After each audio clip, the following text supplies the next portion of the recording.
Ladies and gentlemen, welcome back to the Benchwarmers podcast. It's your host, your resident Black Spider-Man. I'm joined by none other than... Prion Governor, aka the resident brown boy. That's it. And we just want to say, man, the support has been unreal. Dude. It's been crazy. I appreciate you guys so much. I didn't think like on Instagram and stuff people would be sharing and just supporting us like this. So just a genuine thank you from us at the Benchwarmers too. Yeah, no, it's been super overwhelming and just really great to see, honestly. I've literally been speaking about this for the past 3 years, and we're super glad that it's finally getting up and going. Super nervous at the beginning as well. I mean, would people like it? I don't know. Honestly, you always think about that stuff, but thank you so much to everyone who's listened, to everyone who's shared, who's been commenting on our posts. Dude, I'm loving the engagement. There's so much passion in the comments. I love it. You see, everyone we're getting people to support Scotland. I love it. Yeah, you see, dude, we bring this agenda to life. I hope they make it through the group. It's real, bro. It's real. I hope so. Shout out to the Scots, but we'll get to those games a bit later. Yeah. How have you been? How's your week been? What's been happening? Been great. So far, so good. Yeah, I can't complain. Finding it a little tough to watch all these games and balance uni at the same time. Yeah, no, it is very true. Yeah, this week was a bit tough. We were talking off air about the weather. It's been a lot better here in Joburg. It's a lot warmer. Yeah, so it was freezing. Last week was horrible. No, it was freezing, guys. You have no idea. But now, weather's good. Everything's going well. We're obviously producing a bit of content. So again, thank you to everyone who's been listening. We put out our first episode and the 2 shorts. And yeah, we're back at it. Stay safe and wear your mask, guys. Stay safe, guys, please. It's third wave is real. JHB is real. It's booming right now. Oh my goodness. It is booming. But we're glad that you are here listening. We can give some, distract you a bit from like the negativities of life. And focus on the game that we all love. I mean, if we do that to people, I'm glad, bro. I'm happy. Listen, if we can distract you from some negativity in your life and give you some bit of entertainment. 40 minutes of joy. Yeah, 40 minutes of joy. That's all we ask for. And yeah, man. Let's get into it. Yeah, so let's just do a roundup of some news that happened in the last week and a bit. Been an entertaining week. Very entertaining on and off the pitch. Not even Euros related, which has been crazy. Just been crazy in football lately. Like Tottenham Hotspur are doing a madness in trying to get a manager, and no one wants to join them. So I think this is the 7th manager that turned them down. Yeah, so in the past week, just a week alone, it seemed like Paulo Fonseca, the old Roma coach, was about to be confirmed. Did hear that it was verbally agreed. But then negotiations on the transfer side, his wages. Yeah, and I heard he has like some tax agreements where he doesn't pay like as much tax in Italy, but it's not. So basically, they might have increased his wages, but then once he like reduced tax and stuff, it was ending up being worse than what he was earning in Italy. So there was a whole disagreement there. Yeah, so the deal fell apart like out of nowhere, and Tottenham's acting like a small club, even though they want to be considered top 6. Yeah, I mean they were in the Super League. They were banking on that money. A lot of clubs were, especially in Spain and Italy. Absolutely. And then Gennaro Gattuso from AC Milan legend. He left within 22 days of his appointment. But it wasn't his fault. He's a genuinely good coach. I like him. A lot of passion on and off the pitch. Like you've just watched him play back in the day. Oh my days! There's too much passion. And then same thing. He looked like he was a front runner for the job, and then again, just a story on him and Fiorentina. The relationship broke down because they didn't want to back him in the transfer market. Right. Yeah, but I find it odd. Why leave Napoli? Maybe I missed some news. Like maybe they sacked him or something. But why leave willingly Napoli for Fiorentina? Maybe again we obviously need to do a bit of digging there, but again maybe it was something of not backing him enough. Yeah, but I mean even the normal squad is good enough to compete. But Napoli have a banging squad. Absolutely, but we'll see. It's been an interesting transfer window. Memphis Depay seems to be going to Barca. Bro, actually, I put this down because I remember a few years ago when we were both in high school, we signed Memphis Depay. Oh, he was Ronaldo regen. We were so hyped. Literally, Linda and I, this is all we talked about. We were so excited. This was the first player who YouTube ruined it for me because I used to like love his YouTube highlights. Now he was crazy at PSV. The hype we had was unreal. And then we just got heartbroken. Yeah, and then we gave him the 7 and I was like, no, man. The curse is real. So, but I mean, the way he's going to bounce back, I mean, he's matured a lot. And I think it was too early for him. Yeah. I mean, he was 21 or 22 when he joined. Also, like, Rashford emerged, Martial was there. Yeah. Like, competition was really tough. And they all play in the same position. Right. And so, I mean, I'm happy for him now going to Barca. Free transfer, which is unreal. I don't know how Leon let that happen. The contract just expired and, it just happened. But Barca are getting a deal. That's a great move for them. That's a great. They have no money, so this is perfect for them. And Koeman, I mean, Memphis had a brilliant international run when Koeman was the coach of the Netherlands.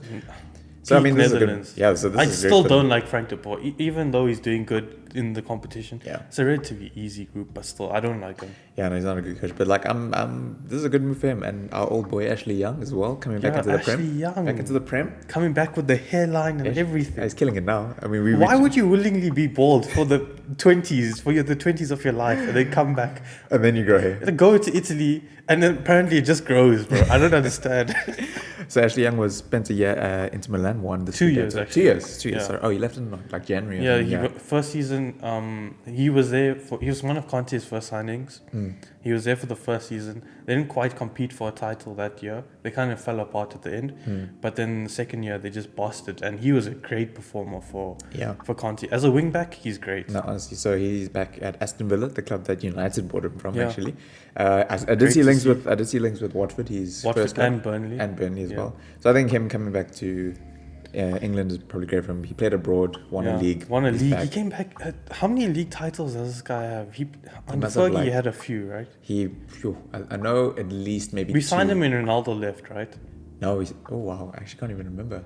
So that means he must have about 3. All I remember, he was in the team when we beat Arsenal 8-2. He scored twice. Oh, he was peak, bro. He was. So peak. I know for a fact he has one because we won the. Oh, I think he's got 2. I think he's got 2 or 3. I think 2 with Fergie. Shout out to Ashley Young. So United linked with Kieran Trippier. No, what do you think about this? Actually, I actually want to get this off my chest. I want to ask you this. Yeah. Diego Dalot is a star. Why are we kicking him out the team for Trippier? 30-year-old Trippier. Oh, I do not want this guy near my club. When I saw this link, I was just like, no, thank you. It just kind of stifles. I know like he offers a lot more attacking presence than Wan-Bissaka does. But Wan-Bissaka is one of the best statistical defending I don't like Wan-Bissaka, I'll be honest. Are you mad? No. I freaking love him. Mate, he's only making these tackles because he's always out of position and he has the pace to come back. He can't go forward. He's terrible at crossing. He's dribble. Have you seen that Ronaldo chop he does? Oh my soul. I've seen the Oh my soul. No, but he's terrible to watch. But he's. I want Dalot back in the side. I don't know why Oli doesn't like him, but Dalot is a star, bro. I watched him at Milan, bro. His crossing, great. He can play left back, right back. He can shoot. He's built like a tank, bro. Then he gives us options. I love Wan-Bissaka. I don't want Trippier anywhere near. I don't want Trippier to come. I'd even take Max Aarons from Norwich over. I just see that there was a link at some stage. I would love that. We always link to him. I don't know. It's just the papers. Yeah, they always want to manipulating something. But genuinely, I'd rather have Max Aarons than Trippier. Yeah, we agree on this one. We don't want Trippier there. And then a big one, bro. The legend that is Sergio Ramos. Oh my days. So I heard this. This sounds so. It's actually stupid. It's such a weird. So for those of you who don't know, obviously Ramos's contract expired, or is it about to expire in like a few days actually. So apparently there was an offer on the table. Ramos and his team, his representatives, wanted 2 years. Madrid was only offered to 1 year, offer 1 year, but with the pay cut. Yeah. With the pay cut. So by the sounds of it, things weren't moving. They weren't stalling on either deal. And then by the time Ramos was wanting to potentially negotiate more, Madrid had taken that deal off the table. First of all, I don't understand.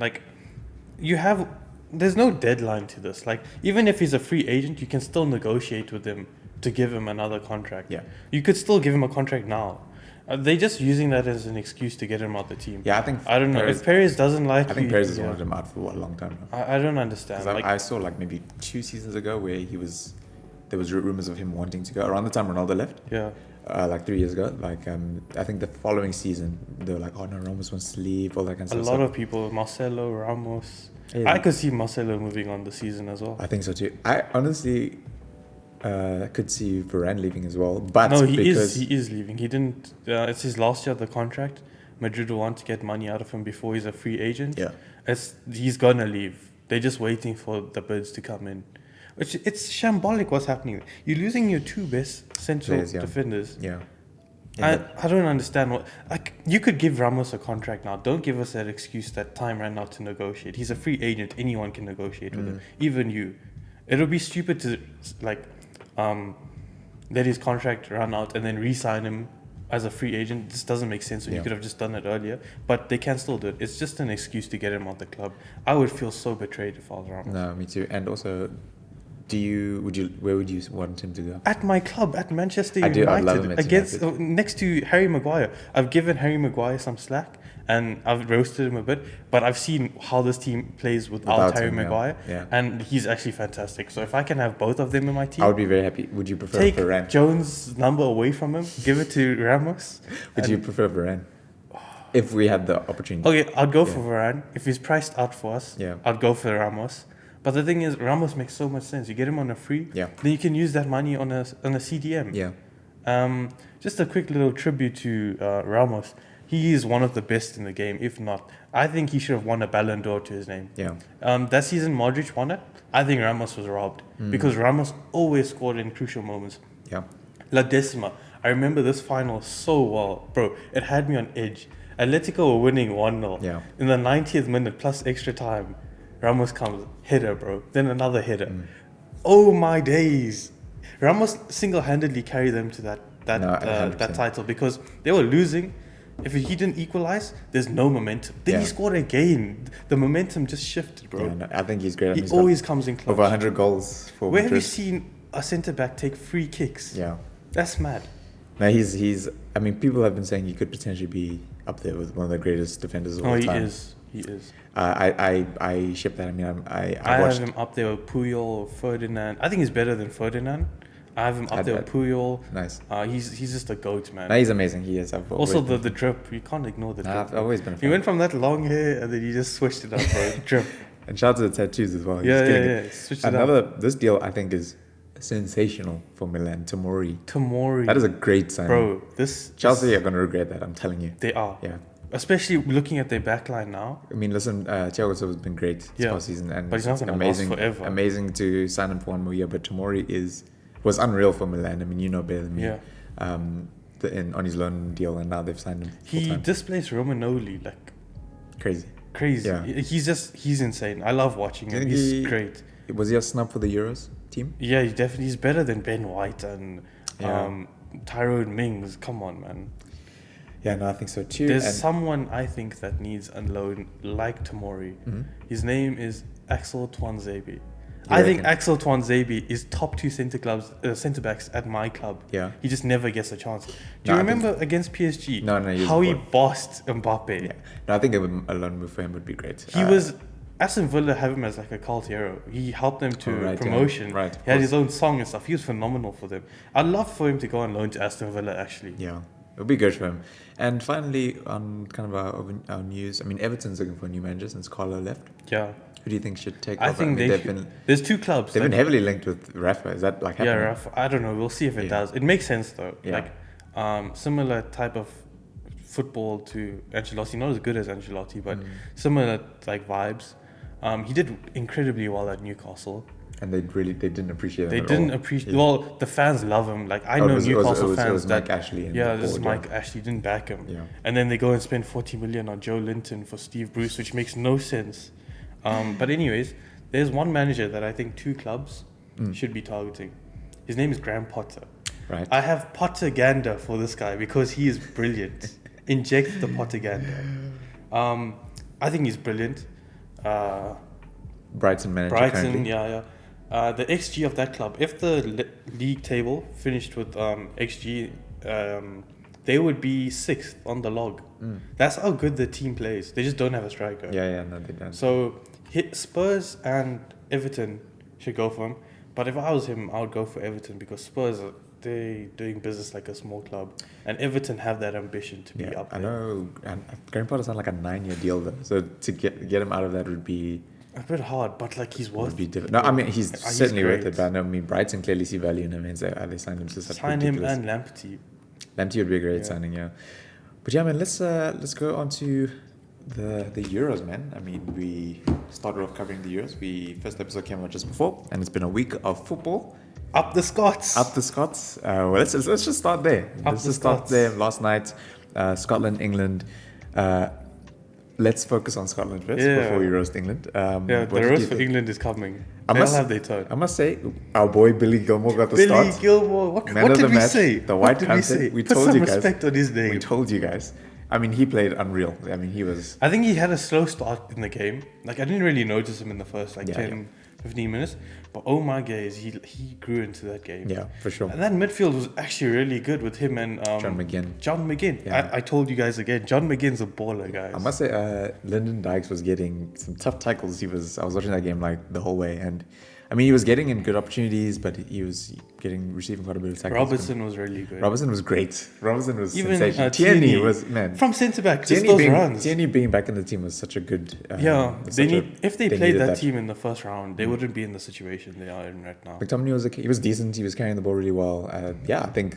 What is that trim McTominay has? He looks like Scooby Doo. Oh my god! But I think a great performance. Shout out to the boys. But now they just need a striker. They do. Che Adams. He was flopping. A lot of opportunities missed, and again, Lyndon Dykes as well. He was in great positioning, just couldn't. They played. I think even though XG goes against us, I think Scotland had the better chances and just the better game out of the two sides. Like, you knew what they were gonna do. They had a game plan. They stuck to it, and they were a threat every time they went forward. Yeah. Last 5 minutes of the game, I think Scotland just kept the ball in England's half the whole 5 minutes, just passing it around. And England. So many things wrong. Lackluster England. What do we think of the lineup with Reece James and Luke Shaw coming in? In England's first game, I was very critical of Phillips being in the squad or being in the starting 11 because he was injured for a lot of the season and he didn't play a lot. It's not to take away from his ability. I think he's a great player. Yeah. But I just questioned him being in the lineup. He proved me wrong in the first game. He had a great first game, yeah. This game, he's terrible. Yeah. I don't know what he was doing. This is what, bro, did you not when I said that Foden and Grealish cannot play together in the team? Grealish should 100% be starting in this team. He should 100% be starting. Foden has been okay. The thing is, he's had he's had opportunities where he's had a shot on goal and he's been unlucky. He's been how do I say this now? A bit disappointing to watch. A little bit, but I would say he's been like in yesterday's game. I think he was probably the better of. He was the better of the front line. Of the front line, yeah. Kane has been. I think don't know what's happening there. With Harry Kane, I think he's trying to overplay and overcompensate. He doesn't have the service as well. He's dropping back very deep. Sterling should not be. Sterling is like playing centre forward. Sterling should not be playing. I know he scored that goal, mate. I said this so long. Sterling should not even be in the squad. He's terrible. Yeah, no, he should not be playing. I think Grealish should be starting on that left or Rashford at the very least. I think if you have all these attacking players, you find a way to put them all on at the same time. You don't need Phillips and Declan Rice both in a double pivot. You can play Bellingham there, which is going to give you that better passing range and just the control in the midfield. Let's be honest, Scotland's midfield bossed England's midfield in that game. 100%, yeah. They bossed them. And they just need to find a way to put all these players on the pitch. But Gareth Southgate is looking out of his depth here. Like, what he did at the last World Cup, it was okay. He managed to fit in a lot of aging players and get the best out of them. Yeah. But like, it's showing that he's out of his depth right now. And the FAA, they made a mistake keeping him in the job for so long because he's doing terrible. I think in qualifying they were good. They only lost like one game. I think, but that was because they were playing a back three and stuff like that. Maybe they should just go back to a back three. I don't know. I'm against it, but maybe it'll work out for him. I feel like it only works when like Maguire is in there, personally. Yeah, they just look so flaccid. Like, there's no energy, there's no direction. The players look lost on the pitch. They don't know. There's no chemistry between the players. Granted, they do play in the Premier and they're all at different clubs. It's understandable, but like, if you have a coach that has an established way of playing, you can get the most out of that. Spain had in 2008, 2010, 2012, it was mostly Madrid and Barcelona players. Yeah. Two of the biggest rivals in the world. But Vincent Del Bosque had a method of play that everyone followed and it worked out. Now, you can't tell me that because of the rivalries in the Premier League and whatever, these players don't get along, because they do. Yeah. There's just no style of play. There's no identity of football. Everyone is just lost. There's just vibes at England. I've never seen a team have more press. Like, like Sky News, they'll play games. They were playing darts the other day on Sky News, bro. Yeah. This team is not serious. And even I was talking to my friend Phil of air, and we were both like saying that all the hype that I saw is so unjustified for this team. Like, the past two games should say like there's nothing that should give you the backing that they can win this tournament. They might make it out the group, but I don't think... The players are brilliant. It's just the coach is terrible. Yeah. And this is what annoyed me the most. He takes off Harry Kane justified. He was having a stinker of a game, but still, I think you keep him on. Yeah. You take him off and you bring Marcus Rashford. First of all, Marcus Rashford is not great at playing centre forward. Second of all, if you bring on Marcus Rashford, play in between the lines. Play that killer through ball. Don't play long ball football when you have Marcus Rashford. He's not the best header in the game. So it makes no sense, especially when you have Dominic Calvert-Lewin on the bench. Yeah. It makes no sense to me. Did they take off Sterling or did he play the full 90? Actually, I can't remember. I think they took him off. Good. He shouldn't have I think Luke Shaw was brilliant though. I thought he was really good. Luke Shaw and I think Reece James were good. I think it was a good addition. I think Reece James got a little turned in on. I don't think he was great yesterday. I mean, it wasn't perfect, but like, I mean, Robbo and... a lot of England players weren't great, let's just be honest. Let's be honest, yeah.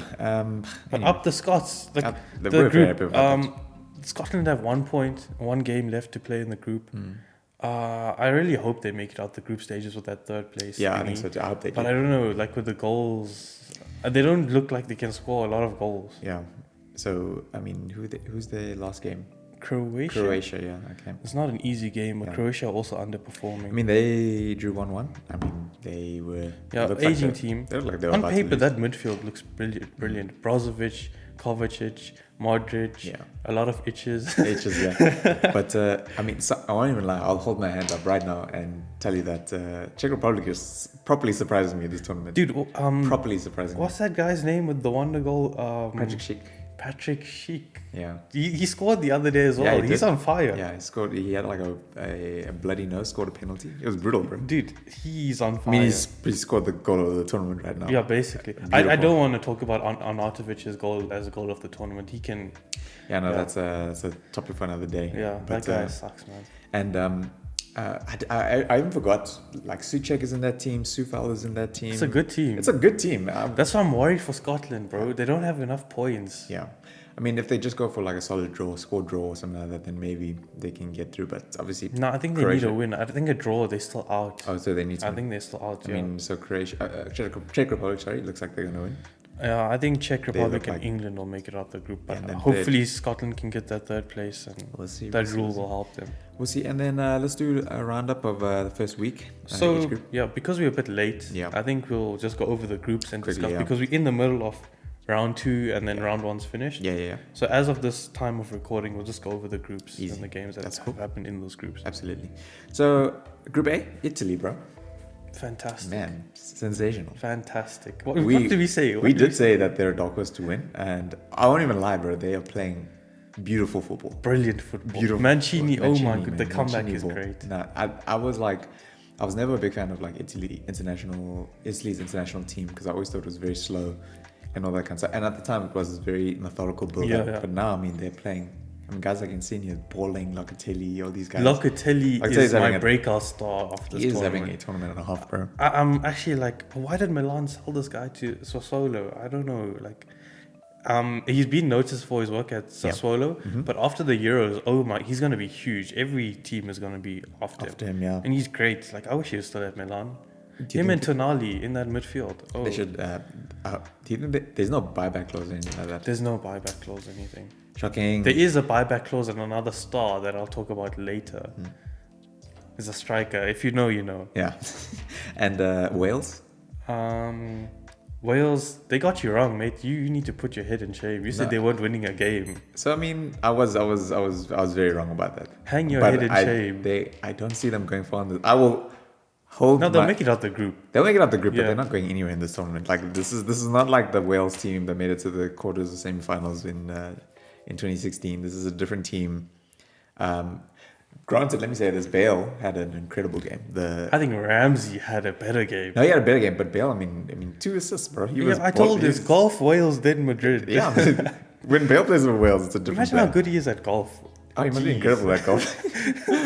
But yeah, no, like Bale, I mean, he was a bit unlucky not to score. Aaron Ramsey is showing his quality because these last 2 years at Juve, he's been slandered a lot. Granted, these coaches didn't know how to use him, but I think he's showing off his quality. He's showing off how to be used, and he's either putting himself in the transfer window or for Allegri to like use him properly. Yeah. So I hope it works out for him. I hope he gets some playing time at Juve. Yeah.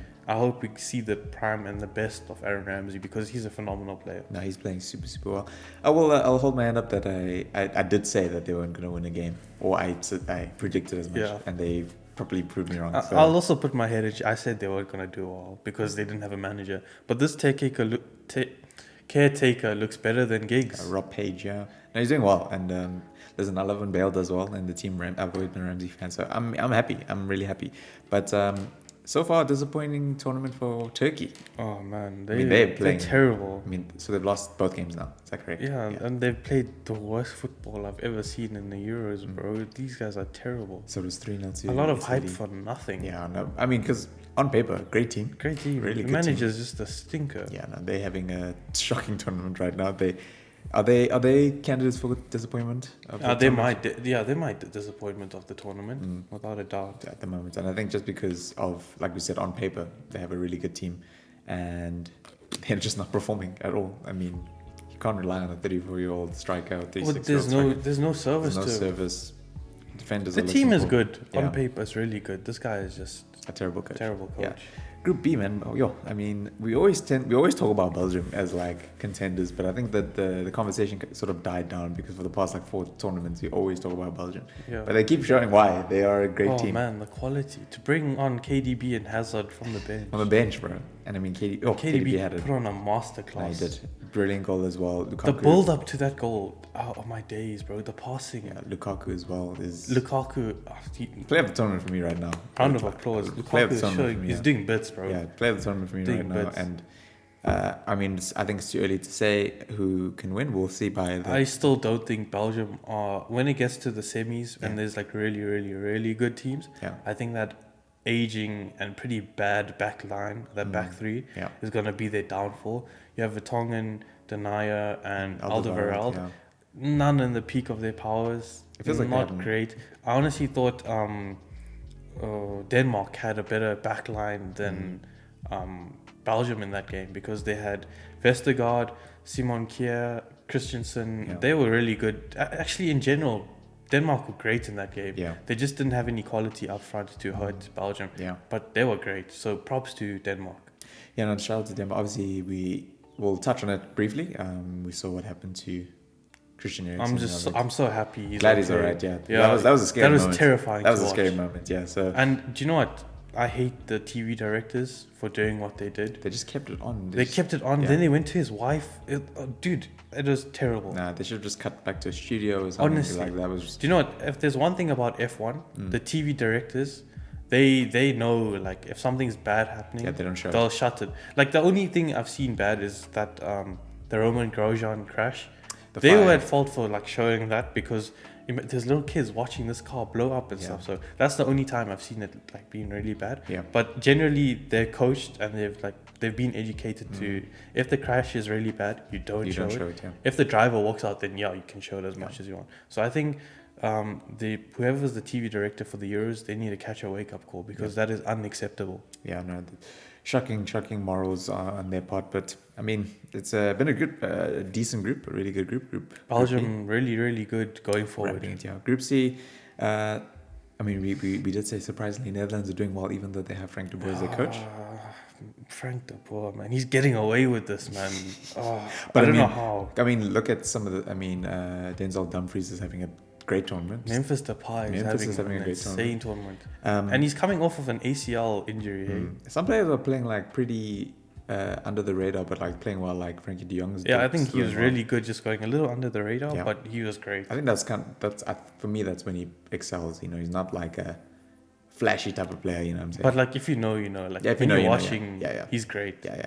And I think Matthijs de Ligt is trying. He's really putting good tackles. His leadership shoes on now. Yeah.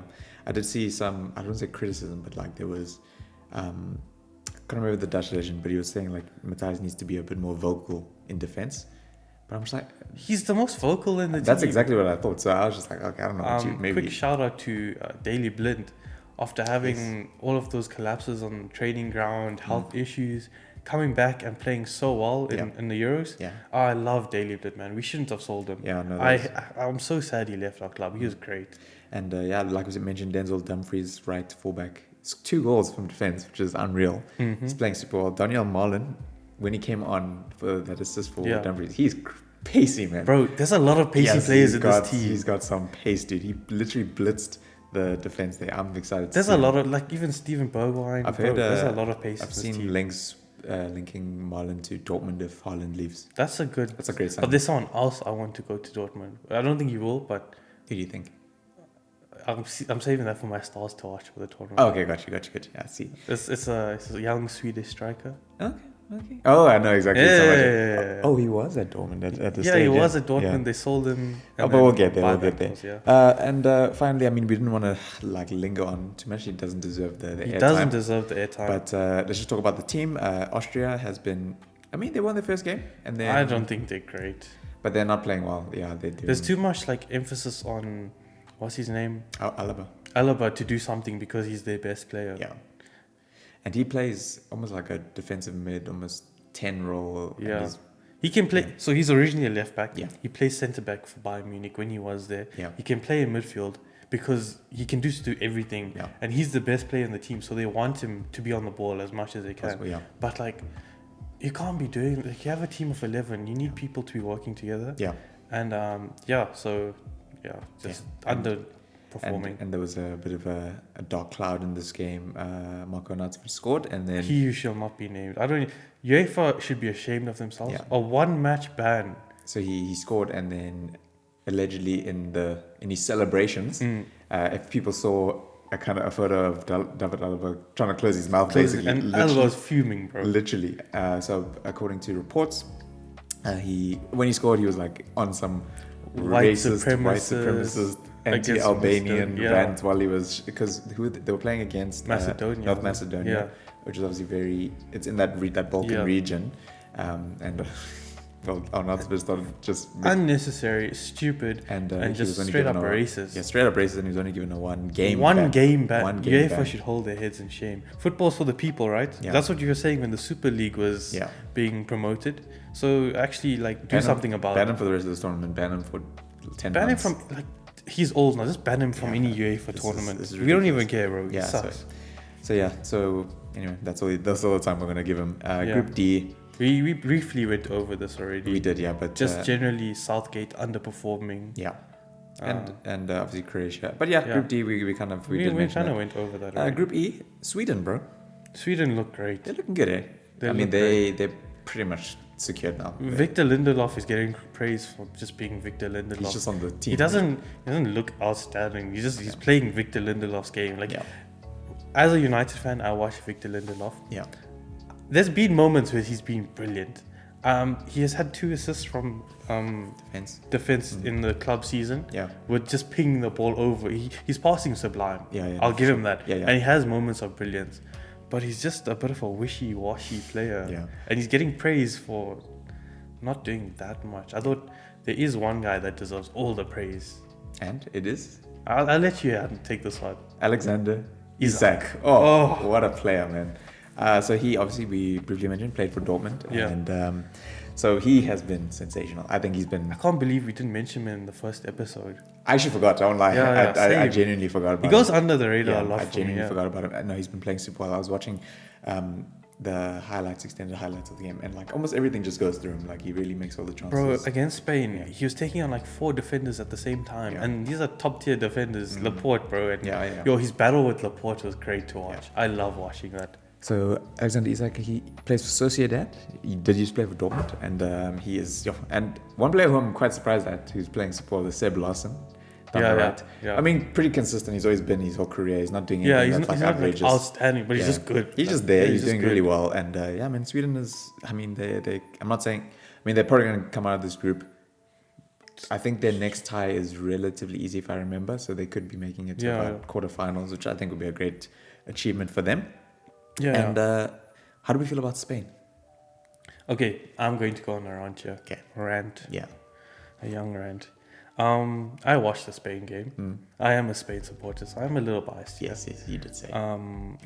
Sue me. I support international teams, even though I'm South African. Whatever. Get over yourself.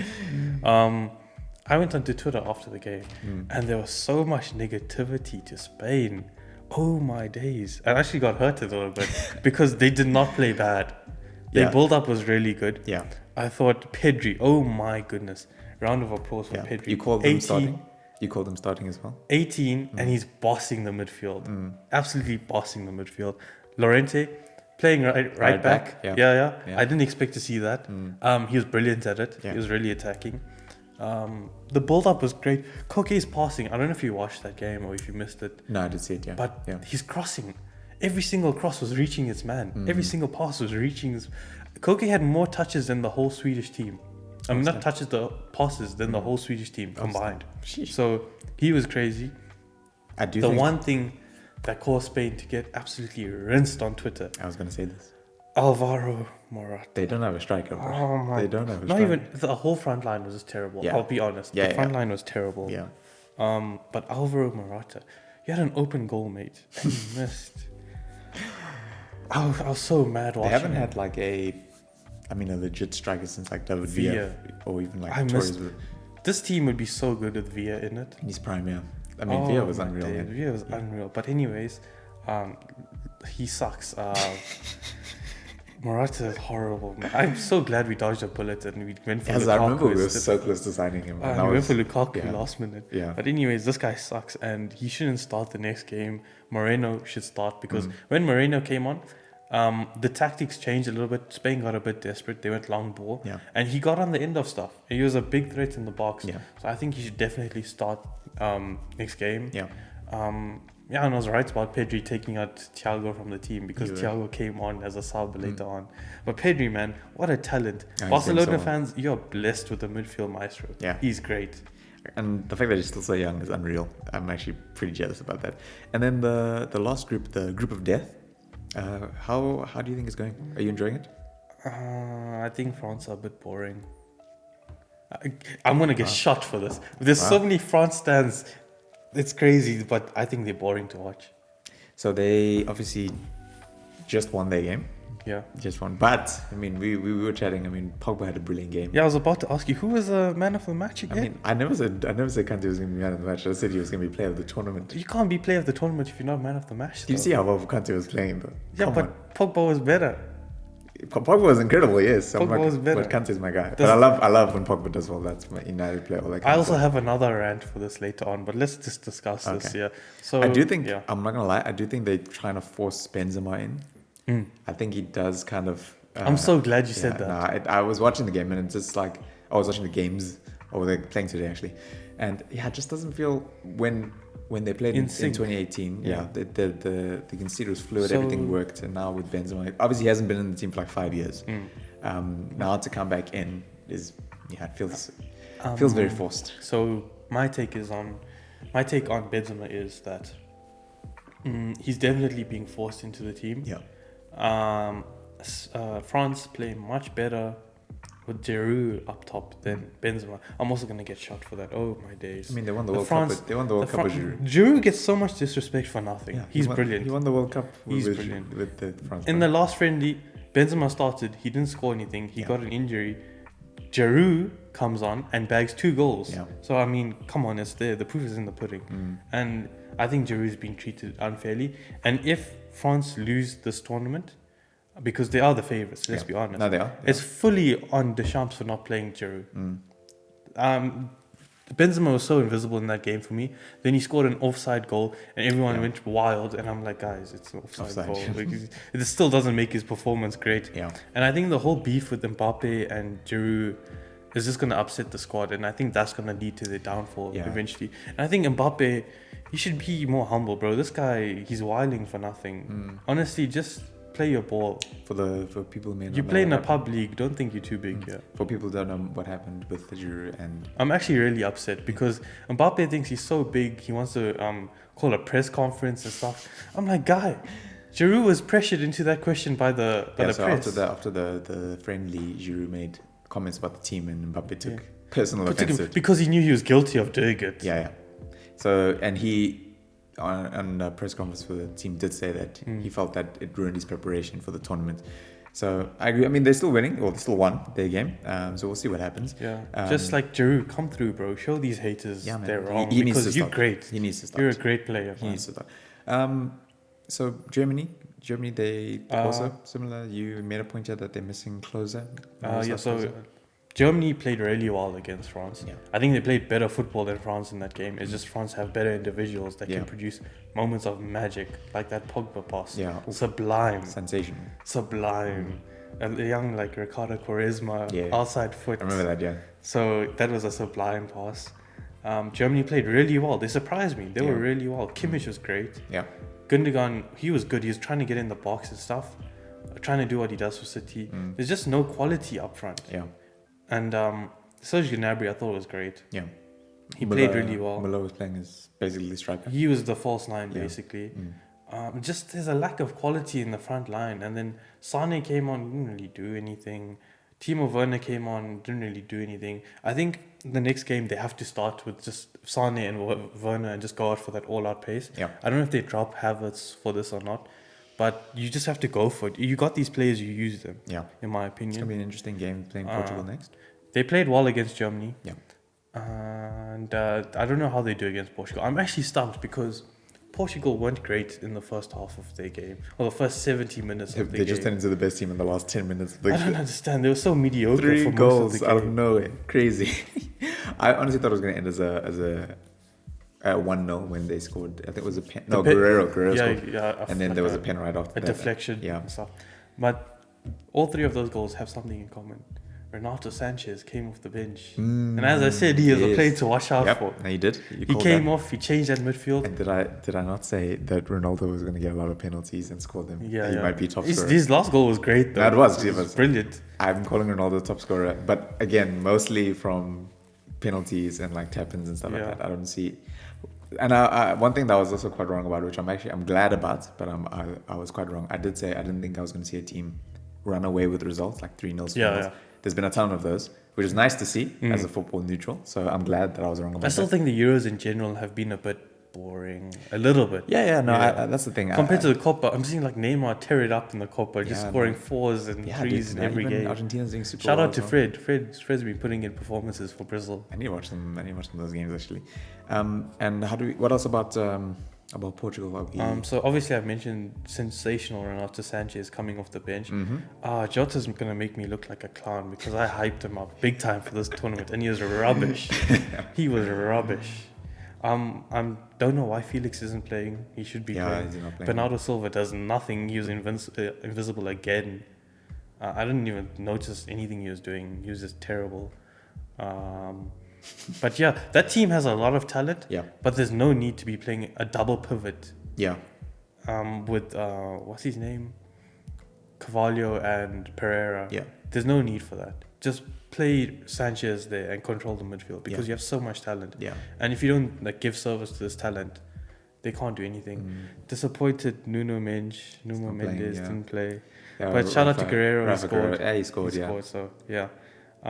Germany, if they don't win the next game, it looks like the tournament's over for them, which is really unfair because I think in any other group they would make it through. They played really well against France, so I'll give them respect to that. But my like heading for this is like France are a bit boring. They don't play great football. Yeah, you did say that. Despite the talent, like you have all that talent. So I think it's because you should be pumping teams like 4-0. So I think we touched on it. I think it's because Giroud's not playing. I think Giroud the balance. He just creates the balance. He creates so much balance. Obviously with Griezmann playing almost as like a centre forward 10. A 10, yeah. And a second striker almost. And then Giroud, Beckham, exactly right. And then Giroud plays as almost that target man who can really link up holds the play, up the ball, links up the play well. They don't have that. Benzema was just invisible. Yeah, Benzema was a great player, great season for Madrid, but he was just invisible. Well deserved. Why do I keep wanting to say invincible? I've been watching that show too much. But yeah, man. My last thing before we go on, of course, I need to go on this rant. Paul Pogba, he's brilliant, okay? Yeah. But I'm really upset when people say he turns up for France and he doesn't turn up for United. Because he does. It's the same Paul Pogba playing for France that plays for United. Yeah. I've seen him do that pass in a United shirt tens of times. Yeah. He does it a lot. Yeah. His level doesn't go up when he plays for France. And I'm tired of seeing top pundits saying, oh, he's a different player for France. He's not a different player. It's the same player. Yeah. I see these performances from him on a regular in a United shirt. Yeah. It's just that the talent around him is not the same. That ball went to Luka Hernandez, the one. Yes. In our team, it's going to Dan James. There's a difference. There's a difference. He's so great for us, but like there's always this agenda against Paul Pogba and just in general United players. Yeah. Because Bruno has that agenda, Pogba has that agenda. Yeah. Even our own United players in the England squad up, they have that agenda. Like, bro, you can tell we're living in people's head rent free. Yeah. We're giants out here, bro. Yeah, we are. We're the biggest team. But Paul Pogba's great, man. Regardless for France, regardless for Man United, he's great. And I feel really upset when people say, oh, he doesn't care about United. He turns up for France, blah, blah, blah. It's rubbish because it's the same Paul. I don't know if you see it the same way, but I see the same player that plays for us just playing with better players around him. I mean, I did say even on the pod that he's a different player. I think for me, it's more he gets more attention when he plays for France, more because the results are better. Also, everyone loves France. Everyone hates United. Yeah. But I think the point you're making now, where the quality on the field is just much higher at the international level. Like you just made the point now about going to Dan James versus Luka Hernandez. No disrespect to Dan James. He does what he does well, but he's not the best player. Yeah. These are World Cup winners in France with him, you know what I mean? So, I think it's just the quality around him. I mean, I've seen Paul Pogba do incredible stuff for United. For me, it's like people ignore how well a player like him does because he doesn't register like a goal or an assist. Yeah. But it's like, do you even watch football? Like, do you even watch the game? And his numbers are good in a United shirt. Everyone says he only came well in like Mourinho's second season or whatever.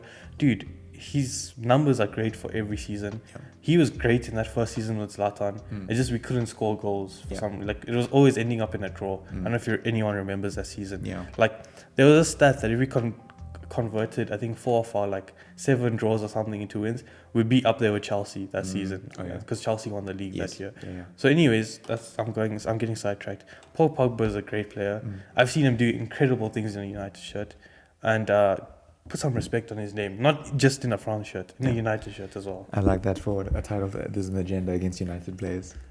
I feel like if you put that as a title, no one's gonna watch the podcast because they just hate us that much. Yeah, that's true. We'll just see the Euro roundup. Euro roundup. But yeah, guys, thanks so much. We'll be back soon with hopefully some shorts episodes. Let us know who's been your performer of this first week. Are there any players that stood out for you? Any team that's disappointing you? Yeah, that's right. It's good English. And we'll be. We're just loving the engagement so far. You guys have been great. Yeah, we'll be posting on our Instagram page, and please get us in the comments. We want to hit that like button. Hit the subscribe, please. Our YouTube we just put up our YouTube page. Yeah, we need to up the subscribers. Still fresh. You guys could get up on that. Yeah, that'd be great. And also, if you follow us on Instagram, if you want to just catch the shorts episodes, they're on IGTV as well. IGTV. You can share those as well, like them, and yeah, man, we're all over, man. You can't miss us anymore. You can't miss us. So thanks so much. SA's fastest growing podcast. I'm here. What can I say? Hey, let's go. Someone, I think it was one of your friends who was like the best football podcast in South Africa. I'm gonna shed a tear. It was beautiful. Are there other football podcasts in SA? I'm not a huge I don't know the podcast game in SA, but do we have rivals? I don't know many in South Africa. I know there's obviously international. Obviously in England, but in SA, I don't know many big ones. We might be the best one. Dude, let's go. Fastest growing football podcast in SA. Let's do it. Mostly because we're the only. That's a day. That's a win. It's a win. Well, guys, we are the Benchwarmers. We're going to check you guys out soon. Peace out. Peace.